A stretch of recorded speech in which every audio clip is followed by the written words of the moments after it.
Hi there, I'm Jen, this is Remembered Reads, and this is going to be my summary of Group B of the Nonfiction section of the 2026 Booktube Prize Round 1.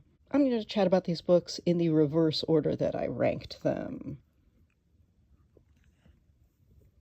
In last place, I put Patti Smith's Bread of Angels. Being a celebrity memoir, I listened to the audio version of this because that tends to be the best way to listen to celebrity memoirs. And knowing that a lot of people loved Patti Smith's Just Kids, I had high hopes for this one. However, it is shockingly boring.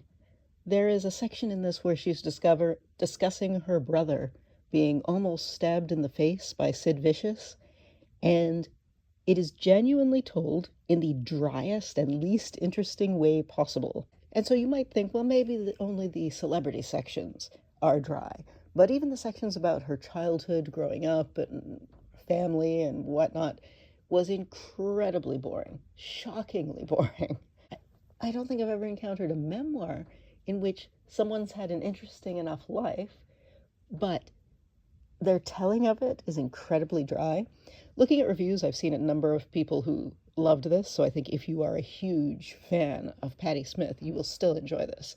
I did see some reviews from people who said that Just Kids is a significant measure better than this one, which I can imagine because many people whose tastes I respect enjoy Just Kids. I haven't read that. I've had a digital copy sitting on my e-reader for years. I have never picked it up, so I can't speak to that. But this book itself was disappointing and very boring. It was a struggle to get through, even though I was only listening to it. In next to last place, I put Julia Yoffe's Motherland. This is a book that I think should have been so much better. It sells itself as a feminist history of Russia.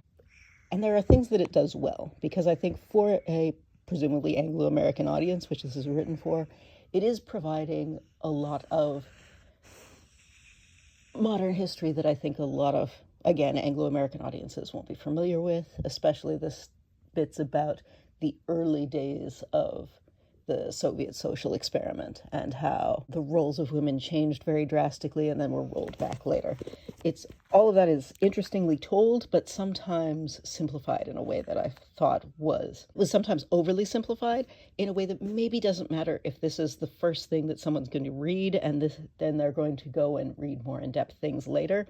But my concern is that because this is presenting itself as this overarching feminist history, that people will not read anything else and take everything at face value. And it just doesn't work for that because there are so many bits that are overly simplified, or that are a couple parts there are things that are sort of wrong. She also interweaves her own family history.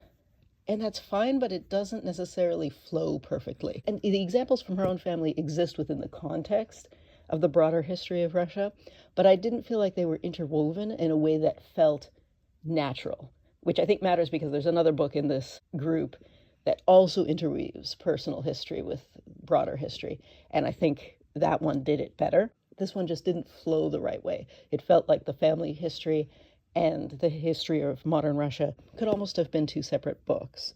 And the biggest problem that I had with this is that it is presenting a history of Russia, and at no point do we meet any Tatar women. Or any Chechen women. At one point, she mentions one of her relatives could have almost had a job in a Tatar village, and they don't take the job, so we don't meet anyone. At one point, there is one person she interviews who's from Bashkortostan. And at one point, she actually makes fun of somebody from one of the Finno-Ugric minorities because of their activism uses some American-style language, but she never addresses it beyond mocking it. But in general, everyone she talks to is either an ethnic Russian or Jewish like her family, or is a relative of Stalin and therefore has Georgian heritage. And my feeling is you cannot write the history of a country and the two largest minority groups are never mentioned. If you write a history of Russia and nobody is Tatar, you have not written a history of Russia. I'm sorry. So this book is a failure on that count. So I was really unhappy with that perspective that was taken in this, especially because this is a book that is going to be picked up by people who know nothing else about Russia and are going to walk away with a huge misunderstanding about the country's demographics. I found this book incredibly frustrating. In number 3 is the biography of R Crumb, Cartoonist's Life. This is a fine biography.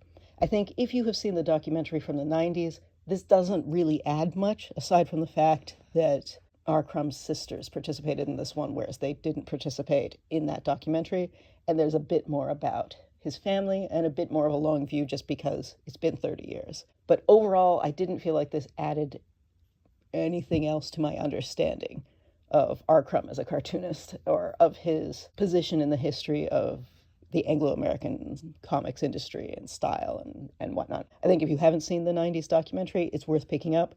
If you have, and you're a huge fan and you want to know the extra about the sisters or the extra about his family, this is fine for that. The flaw that I saw in it is that R. Crumb specifically said that he wanted the author to be brutal about his own personal history, about his history, and not sugarcoat anything. And the problem that Dan Nadell, the author, does is that he does wash over things. So, for example, there's a point where Robert Crumb admits that he was repeatedly sexually and physically harassing women by jumping on them at one point. And he describes it in that way, right? Very negatively. He's like, I did a bad thing. And the author brushes it over but wasn't that bad. And I just thought, that is specifically what your subject told you not to do, and that's what you're doing. So it's a failure on that count to me. But again, if you haven't seen the documentary from the 90s, this is a perfectly good introduction to R. Crumb. So right in the middle, I put Imani Perry's Black and Blues, which is another bit of social and political history interwoven with personal bits, and focuses on basically the social positioning of the color blue in various points of African American history, but also Haitian history, and in some parts, Congolese history. And it's very poetic, it's well told, it flows very nicely. And in the physical book, there are full color photos. It's lovely. To a certain extent, it feels kind of broken up because she's talking about kind of blackness in a global sort of way, not really in a Pan-African way, but in a very global way.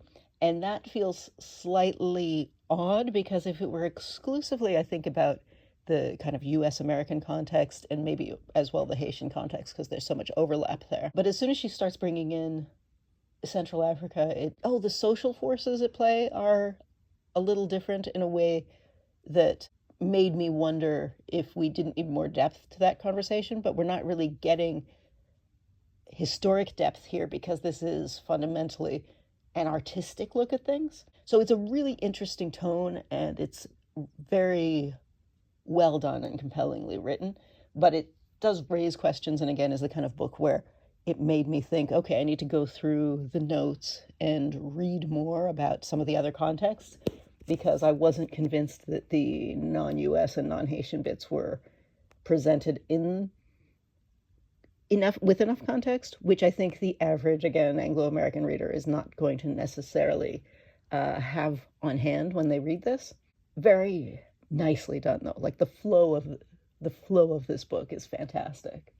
In second place, I put Nicholas Boggs's biography of James Baldwin, Baldwin: A Love Story, which tells the story of James Baldwin's life through the context of various relationships in his childhood and youth in the US, and as well as his times in France and in Turkey. And it is well told, it feels well researched. The notes and references in the back are 80 pages long. This is the longest book in this group. And to a certain extent, it is, I think, too long for a casual biography, which this basically is. I found it interesting because I've read a lot of James Baldwin's essays, and so it's kind of funny to take a step back and look at without his own filter on it, with a stranger's filter, and also with the distance of time.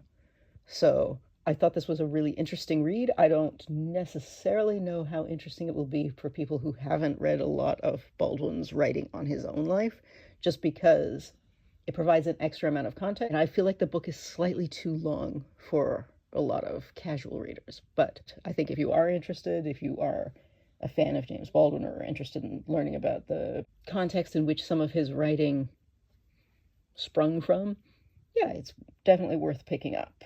And in first place, I put Philippe Sand's 38 Londres Street, which is in part about Pinochet and in part about an ex-Nazi who was friends with him. I was initially cynical about this because I feel like we have so many World War II histories that I was not thrilled by the idea of talking about Pinochet through the lens of his interactions with war criminals from World War II.